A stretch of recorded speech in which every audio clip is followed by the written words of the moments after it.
Spoiler BTTH episode 68. Perang akhirnya usai setelah Xiao Yixian memerintahkan pasukannya mundur. Ini karena keberhasilan Xiao Yan dalam membujuk Xiao Yixian dan berjanji akan mencari cara menyembuhkan tubuh racun. Setelah itu, tetua dari ras ular memanggil Xiao Yan ke istana ular.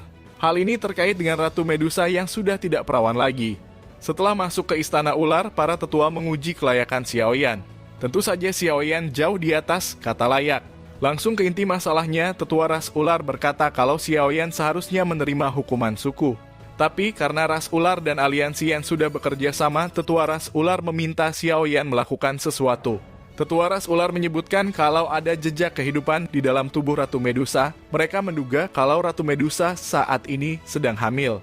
Kata hamil membuat Xiao Yan dan Ratu Medusa terkejut. Ratu Medusa sendiri tidak menyadarinya. Tetua ras ular menjelaskan kalau memang betul hanya ada sedikit jejak kehidupan. Tapi demi keturunan ras ular selanjutnya mereka tetap harus bersiap. Ras ular sendiri memiliki waktu kisaran 3 hingga 5 tahun kehamilan. Jadi Xiao Yan diminta untuk membuatkan obat untuk kesuburan bayi. Karena garis keturunan Medusa sangat penting bagi ras ular, pil obat yang diminta juga tidak main-main. Tetua ras ular meminta Xiao Yan menyiapkan setidaknya pil tingkat 6, pil penumpahan sumsum tulang ular. Xiao Yan tidak setuju, pil tingkat 6 rasanya kurang pantas. Bagaimanapun bayi di perut Medusa adalah darah dagingnya sendiri, jadi Xiao Yan berjanji akan mengupayakan pil tingkat 7 sebagai nutrisi untuk dede bayi. Pil tingkat 7, pil tulang darah jiwa surgawi. Para tetua senang dengan janji Xiao Yan dan mempercayainya. Ratu Medusa bahkan tersenyum manis.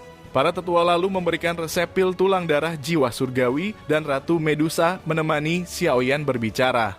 Rencana penyergapan. Xiao Yan dan Ratu Medusa sudah sepakat untuk mendatangi markas Sekte Angsa Mas dan Lembah Mulan. Seperti rencana, Xiao Yan dan Xiao Yixian mereka harus membunuh kedua pemimpin pasukan ini. Sekte Angsa Mas dan Lembah Mulan masih ngotot untuk menyerang Kekaisaran Jiama meskipun tanpa sekte racun. Untuk menghindari lebih banyak korban jiwa dan kerusakan, Xiao Yan harus menghabisi pemimpin mereka meskipun itu berisiko. Dengan bantuan dari Xiao Yixian, Xiao Yan dan Ratu Medusa berhasil menyusup ke markas musuh. Tentu saja ada beberapa orang yang berjaga di luar, mereka siap bertindak jika ada masalah.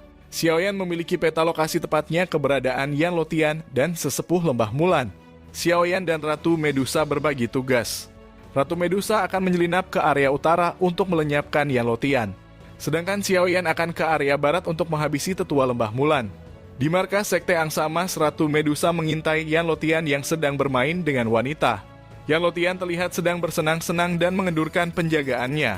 Ratu Medusa merasa jijik dan segera melancarkan serangan. Satu serangan langsung menghabisi Yan Lotian yang tanpa persiapan. Adapun di sisi Xiao Yan di markas Lembah Mulan, 3 tetua sedang memulihkan diri mereka. Salah satu keunikan teknik 3 binatang buas itu mampu membantu memulihkan satu sama lain.